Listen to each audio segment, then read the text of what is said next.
Yes sir. देखिए, जैसे कि आप देख रहे हैं, कल भी हमने एक आपके साथ एक प्रेस कॉन्फ्रेंस की थी परसों तारीख में, और एक बहुत अच्छा पैंजिम पुलिस स्टेशन ने एक ज्वेलरी जो चोरी हुई थी उसका एक केस वर्कआउट किया था, और उसके अंदर करीब 12 लाख की ज्वेलरी रिकवर की है।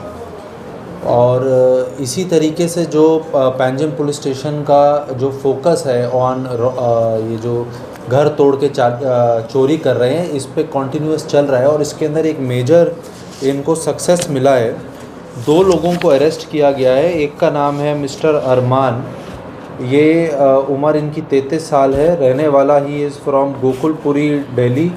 और दूसरा मिस्टर पवन, 22 साल उम्र है, ये रहने वाले महाराष्ट्र के हैं।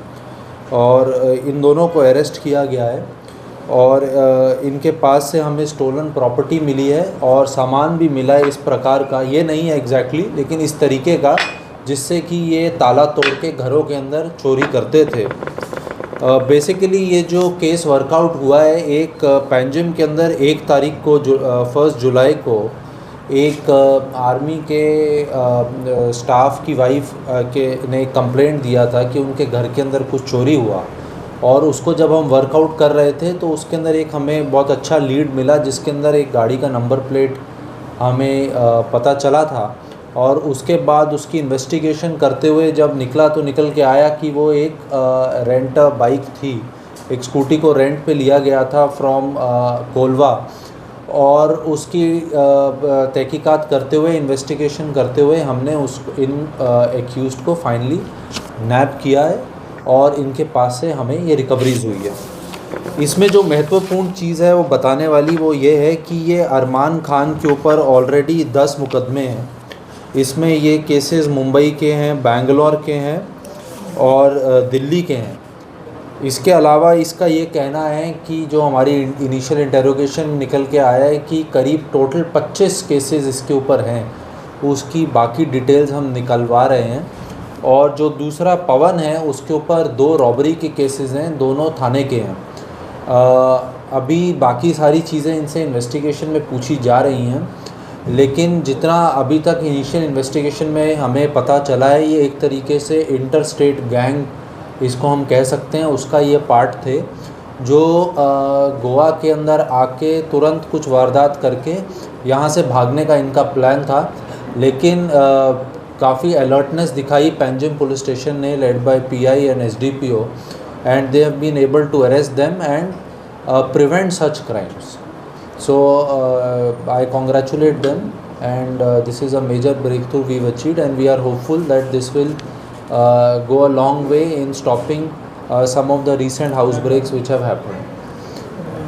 And there is one word of caution which through your medium I also want to spread, that what we have noticed through हमारा लोकल इंटेलिजेंस से, कि बहुत बार ऐसा हो रहा है कि लोग अपना जो क्योंकि स्कूल अब खुल गए हैं और मदर्स और पेरेंट्स बच्चों को स्कूल जब छोड़ने जाते हैं, लेने जाते हैं, तो कई बार वो घर को प्रॉपरली लॉक नहीं कर रहे हैं। तो हमारी एक एडवाइस है कि जब भी वो जाएं तो थोड़ी अपनी सावधानी बरतें और प्रॉपर अपने घर को बंद करके जाएं, ताकि कोई भी इस प्रकार की गतिविधि हो वो अवॉइड की जा सके। Thank you. अभी आपके कोई सवाल हैं तो आप पूछें। या इसके अंदर एक चीज़ और बतानी जो रह गई है, वो ये है कि इनके पास से जो हमारे यहाँ उन्होंने पैंजिम में 1 तारीख को ये वारदात की, उसके बाद अगले दिन सुबह इन्होंने वरना पुलिस स्टेशन के एरिया के अंदर भी एक चोरी की थी, और वो भी हमने वर्कआउट कर दी है। उसके पास से करीब 3 लाख रुपए का सामान रिकवर हुआ है। ये रिकवरी के सामान अभी इसकी पिक्चर्स आपको हम आपके साथ शेयर कर लेंगे। तो इसमें ये गोवा के अंदर जो इन्होंने 2 वारदात की थी, दोनों वर्कआउट कर ली गई। जी सर, जो ये अक्यूज्ड है वो स्पेशली चोरी के लिए गोवा में आया था? जी, अभी तो क्योंकि जो 30 तारीख को इसका आना और अगले दिन ही वारदात कर देना, ये यही दर्शाता है कि इनका जो मेन मोटिव गोवा आने का था वो क्राइम कमिट करने का था। टोटल कितने का सामान? 3 लाख के करीब जो रिकवरी हुई है वो वरना के उसके अंदर हुई है। अराउंड 60,000 का जो है वो पैंजिम की चोरी का है, तो around 3.5 lakh we can say. Okay, congratulation sir आपकी पूरी टीम को। मेरा एक सवाल है कि ये जो आरोपी है उनके ऊपर चोरी के अलावा भी और कुछ क्राइम? जी, इनके ऊपर हर तरीके के प्राइमरीली तो जो ये अरमान है, इसका सारा क्राइम पैटर्न ये दिखाता है कि ये घर में ताला तोड़ के चोरी करता है। ज़्यादातर इस तरीके के लोग जो होते हैं वो एक ही तरीके के क्राइम में एक्सपर्टीज़ लेके वैसे ही क्राइम करते जाते हैं। तो अरमान का अगर हम देखें तो ऑलमोस्ट सारे क्राइम इसने जो किए हैं वो डे HBD हैं। और जो इसके अलावा जो पवन है उसके ऊपर रॉबरी के ऑफेंसेस हैं। इसका मतलब है he is a violent person जो यूज़ ऑफ फोर्स भी करता है क्राइम कमिट करने के लिए। सर ये लोग कहाँ रह रहे थे गोवा में? अभी जो इन्होंने इनिशियली बताया ये एक गेस्ट हाउस में रह रहे थे कोलवा में, जहाँ से इन्होंने ये किराए पे बाइक लिया उसी के पास से।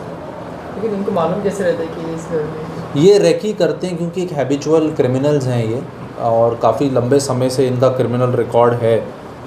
इसका पहला ऑफेंस जो अभी हमें जो रिकॉर्ड में मिला है वो 2013 का मुंबई का है। तो पिछले 11 साल का तो रिकॉर्ड ही है इसके क्राइम का। तो ऐसे करते करते they are able to quickly spot कि कहाँ पे कुछ ताला नहीं लगा हुआ या कहाँ पे कोई अपना घर को खुला छोड़ के गया या कहाँ ईजिली लॉक ब्रेक हो सकता है, और फिर वहाँ पे ऐसी वारदात कोई अंजाम देते हैं। तो कोई लोकल इन्वॉल्वमेंट है सर? नहीं, लोकल इन्वॉल्वमेंट किसी प्रकार का नहीं सामने आया। सर ये सिर्फ 2 लोग ही या और कोई है? नहीं, अभी तो जानकारी 2 लोगों की ही है और इनसे हम इंटेरोगेट करेंगे। अगर कोई और लोग भी इन्वॉल्व पाए गए तो उनको अरेस्ट किया जाएगा। ठीक, गोल्ड वगैरह की कोई चोरी वगैरह हुई? जी, कुछ गोल्ड और ज्वेलरी का सामान भी है, वो भी रिकवर हुआ है। सर ये जो इन दिनों में हम देख रहे हैं कि ये जो चोरी के केसेस है वो बहुत बढ़ रहे हैं इन दिनों में, तो उस पर आपकी तरफ से क्या? नहीं, जैसे मैंने आपको बताया कि पुलिस इसके अंदर बहुत प्रोएक्टिवली हम लोग डिटेक्शन का काम भी कर रहे हैं और प्रिवेंशन का काम भी कर रहे हैं। लेकिन जैसे मैं हमेशा कहता हूं कि हम हमेशा और हमें मिलता भी है पब्लिक का सपोर्ट के साथ ही हम और इंश्योर कर सकते हैं कि ऐसी चीज़ें ना हो।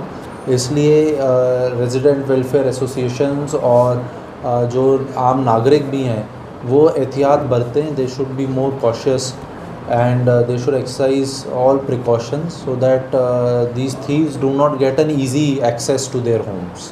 Thank you. Thank you. Sir आपका मर्डर का अपडेट है सर?